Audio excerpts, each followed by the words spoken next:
The global adaptogen market is worth nearly $11 billion and is one of the fastest growing category in the food and drink right now. But if you pick almost any adaptogen product in the UK shelf today, there is a very good chance that it tastes earthy, musty, cardboardy, metallic or flat.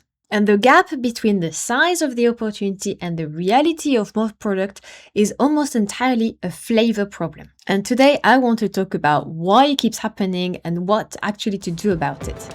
If you're new here, welcome to the Food Lab podcast. I'm Manon Galizi, a food scientist and a flavor expert. I've been working in the food industry for over 10 years. I've trained in Flavor House and worked at brands like Magnetis. This podcast is where I talk honestly about what it actually takes to build a food and drink business that stays on the retailer shelf.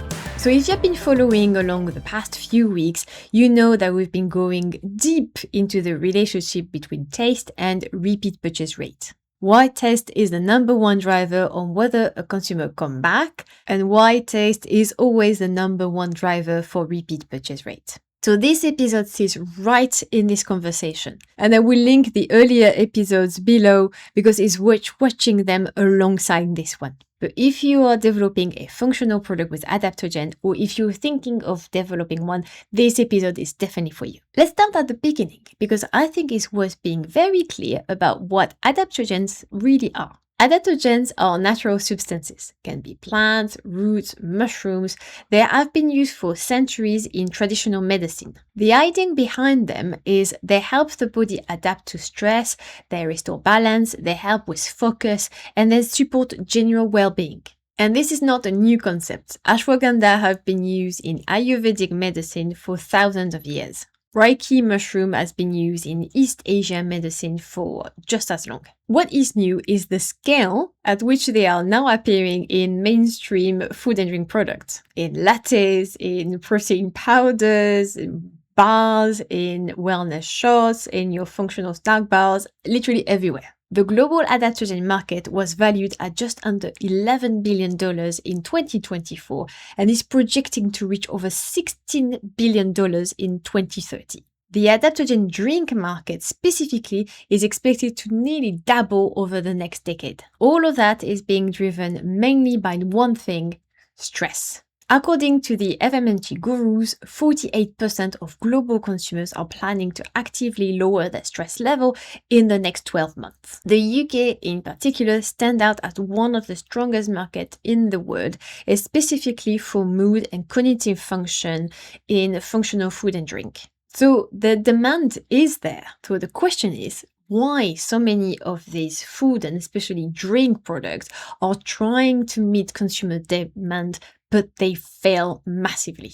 The honest answer starts with how this ingredient actually tastes like. I'm going to run through 4 of the main ingredients I worked the most with, because once you understand what you're actually working with, everything else in this episode will make more sense. Ashwagandha, very earthy, woody, cardboardy. Lionman's and reishi mushrooms, they are very similar, earthy, mushroomy, musty. Maca has its own particular flavor, but is also earthy and has burnt sugar notes. But the common denominator of all of this is they taste very unpleasant and they linger. And they are so strong that without a proper masking system in place, none of the flavors you're going to put on top are actually going to shine through. So I'm going to give you 2 clients' examples that are going to illustrate better. The first example is a product called Mind Grind. It's a functional adaptogen and black tea blend designed to replace coffee. The brand came with a clear vision. They wanted a super creamy, milky, and indulgent hot chocolate.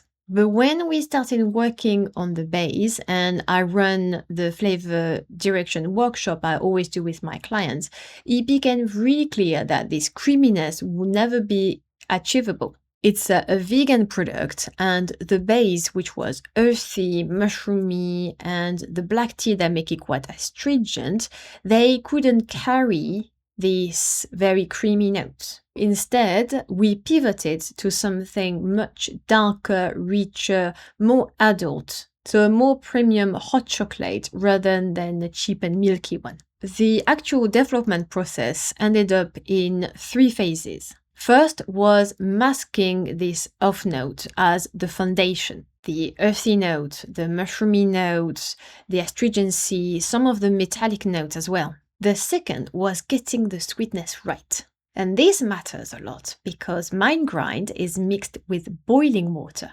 When you use boiling water on powders, most of the time it amplifies what is already there. So in our case, the sweetness perception, but also the taste of the stevia was amplified. I had to readjust a lot the stevia compared to other of their current product. It was only then when the masking was done, when the sweetness was rebalanced, that I could start working on the flavor profile. And that orders really matter. Build your foundation strongly before even thinking about the flavor direction. The second example with VivoLife was their maca salted caramel perform blend of protein. I was working on improving the current flavors, and after again our flavor workshop, the brief was to have a salted caramel, something that was very creamy, very buttery and indulgent. When I tasted their current product, the maca was so persistent through the experience, and you could barely taste the caramel at all. So I had to follow exactly the same process. Build the foundation, mask the maca, get the balance of the sweetness right, and then work on the flavor profile. And the difference between addressing it and not addressing it is the difference between a product that tastes like you intending to and the one that doesn't. Let's talk about where things go wrong, because there are 3 mistakes I keep coming back to in this category. The first mistake, which is the most important one, is believing that health benefits or functionality will carry the product anyway, despite the taste. This is a conversation I had so many times with food and drink founders working on a functional food and drink product. I think this is the assumption that causes more damage than anything else in place. So I have 2 client stories to again illustrate my point. The first client built everything on the functionality, the naturality, and the health benefits of their product. Everything about the choice of the ingredients, the positioning, the marketing, how they have selected wrongly the flavors. It was all centered about functionality and health benefits. And flavors were secondary because they always thought consumers will buy your product and they understand, they will get why it tastes completely different and more challenging than our competitors. For a long time, it seems like it was working. But then in the recent years, they saw their sales dropping.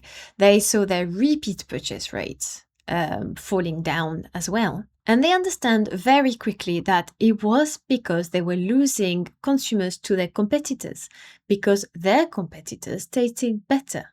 In the 10 years since they've developed that product and launched this product, so many more competitors offering exactly the same thing, but focusing on flavors just pop up. So they have decided that flavors should be their main priority and should be their focus. It means like they're not going to change anything on the naturality, the functionality, the clean label, all of the aspects of their product they didn't want to change, but they realized they had to focus on the flavors. They had to get better at understanding flavors and choosing better flavors. Because when you get the same functionality or health benefits, but in a product that is much more pleasant to drink, of course you're going to switch. And my second client, we are in the process of developing a functional food product. She came to me with exactly the same question. She said, Manon, you always talk about how flavors are important, but how important are they compared to the health benefit? And my answer is always the same. Flavor is always the number one reason for repeat purchase. So they are very important. Flavors is number one, especially in the long term. And here's what I think actually true. In the short term, a consumer might tolerate a challenging taste because, yes, the product is good for them. They buy it for the functionality, for the health benefits. So, yes, they just agree that it doesn't taste good, but it's good for me. So, I'm just gonna get on with it. But that can be only for a short time, and for a while they may keep on going. But food and drink are not medicine. Food and drink are supposed to be enjoyed, not endured. And at some point, either they're going to stop completely because they can't stand anymore having that not pleasant taste every day or from time to time, or they actually found someone else, a competitor that does exactly the same as you, but tastes better. So you can't hide behind your functionality or your health benefits. When I say that to some of the food and drink founders I met, and I tell them the taste is unpleasant, they are definitely off notes that needs to be masked, maybe the flavor needs to be more balanced, more rounded. And most of the time, the answer is the same. Yes, but my customer buy it for my health benefits or my functionality. And I always ask the same question back. Do you actually have data on that? Not assumption, not a gut feeling, actual data. And so far, I have not met a single food and drink founder who could prove it. Every single time, it comes down to assumption. They want to believe. They want to believe that their consumers are committed to their health benefits and the taste is just doesn't matter. Or they think that consumers will prioritize the health benefits and the flavors are secondary. But the actual data tell a very different story. According to FMCG Guru, 59% of global consumers say taste is the most influential factor when evaluating a health product. Not the ingredient, not the price, not the claim, the taste. Again, and 70% of consumers say that taste is the most important factor when deciding if a drink is worth the price, even when that drink is functional or have health benefits. The second mistake is trying to solve a base problem with more flavors or sweetness, with more. When you have a product with these challenging notes, the reflex is obviously to try to mask them with something that is much stronger, something that is going to overpower the off note and going to be able to mask it. So is either the wrong masking, more flavor, more sweetness, more of another ingredient. You end up with a product that is completely out of balance, and not because of the flavor direction, again because the foundation are not properly done. The third mistake is choosing the flavor direction before understanding the base, and that's something that you hear me saying a lot in this podcast. So a food or drink brand will arrive with the vision and try to make the base fit that vision, rather than letting the base inform of the flavor direction. If we go back to the mind grind story, which is a good example, the brief started as a milky hot chocolate as the vision. We have to pivot it after we actually tried the base and were aware of the challenges. But that conversation can only happen if you sit down and really try to understand your base and the challenges that you're working with. Now, let's talk about another layer, which is about the food legislation. There is no approved health claim for adaptogens in the UK or in Europe. So it means you can't say on the pack that ashwagandha reduced stress, that Liomen improve focus. Oh, I've seen it. I've seen it on product. Let me tell you, you're not allowed. And the ashwagandha specifically has been under really significant scrutiny in Europe in the recent years.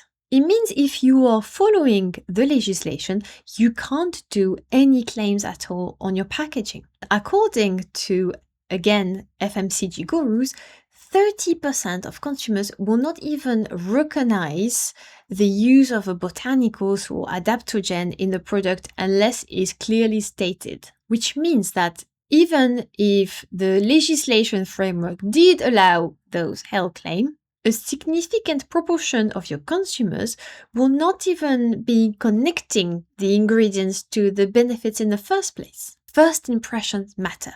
And the first impression your product makes is always through taste. So when I hear a food or drink founder say, oh, my consumer's buying for the functionality or health benefits, I want to ask, how are you even communicating those benefits, knowing that you're not allowed to state it clearly on your packaging? If you're relying on consumers to understand the health benefits, understand what your product deliver in terms of functionality or health benefits without even being able to clearly mention it. And on top of that, you ask them to tolerate a taste that is clearly not working or is not pleasant or is not quite right. This is quite a very fragile position to be in. Taste has to do the work. Because in this legislation environment and how things are shifting and going, nothing else can do the work for you. Flavors have to do the work. What does you have to do to make it work? It comes down to two things that I mentioned before, and they're working together in sequence. The first is understanding what you have to mask and how to mask those pleasant off notes. But you really have to mask them. You will never be able to mask 100% of them. You just have to mask as much as possible so the overall experience when you eat or drink the product is pleasant. Once you have done the masking, the other question is more around flavor pairing. Understanding, because these notes are still there, so how can we work with these note to create something that coexist and work together? What flavors can actually complement those notes rather than clashing and fighting against it? When you have bases that are earthy, woody, sometimes they have roasted notes, sometimes they have nutty notes, these are perfect to go with something that is roasted, like roasted nuts, dark chocolate, caramel, or some warm spices like cinnamon. So it's not about finding a flavor that will overpower what flavors can complement those notes. And obviously we don't want to enhance it. So we don't want something that is super earthy, for example. We want something that can just blend nicely, create something that is very rounded, something that is not harsh, something that is very balanced, mellow, for example, where the flavors can just shine through beautifully. And you can have all of this conversation with your suppliers for some ingredients that bring flavor in, like natural flavorings, extract, essences, little fruit inclusions, for example, but also your contract manufacturer. Okay, so here is your challenge for this week. Pick up an adaptogen product. Either it is yours or another product from a competitor. And I want you to write down 3 words that really describe what you are tasting. Then you ask yourself, does the flavor direction work with those base notes, or is it working against them? Does it feel that they have masked the unpleasant notes, or in the opposite, are they still very strong unpleasant notes? And how is the flavor? Is it muted and hidden because of these half notes, or can it just shine through because the base have been masked beautifully and the flavor complements the base? And if you want to share what you find, drop it in the comments below. Let's bring this all together. The adaptogen category is a real and growing opportunity. The consumer demand for stress support, functional well-being is not going away. But most food and drink products in this category right now are being just let down by the same mistakes. The belief that the health benefits or the functionality will do the work that taste isn't doing, and a development process that skips the foundation. But it would not work, not in a market where competitors are making the same claims in a product that tastes better. Not in the legislation environment where you cannot put clearly these claims on your label. And not when 59% of consumers are telling you clearly that taste is what they're actually evaluating, even in a health product. So, masking first as the foundation, complementary flavor work on top, and the brief that starts with the base, not your brand vision. If you want to go deeper on any of this, the episode on the 4 root causes of taste complaint and the one on how to build a proper flavor brief are directly relevant. I will put the link in the description. And if you are working on a functional product right now and you would like a proper perspective on what's going wrong and how to fix your product, this is exactly what I do at EP30. I will put all of the description link below. And I will see you in the next episode. Bye!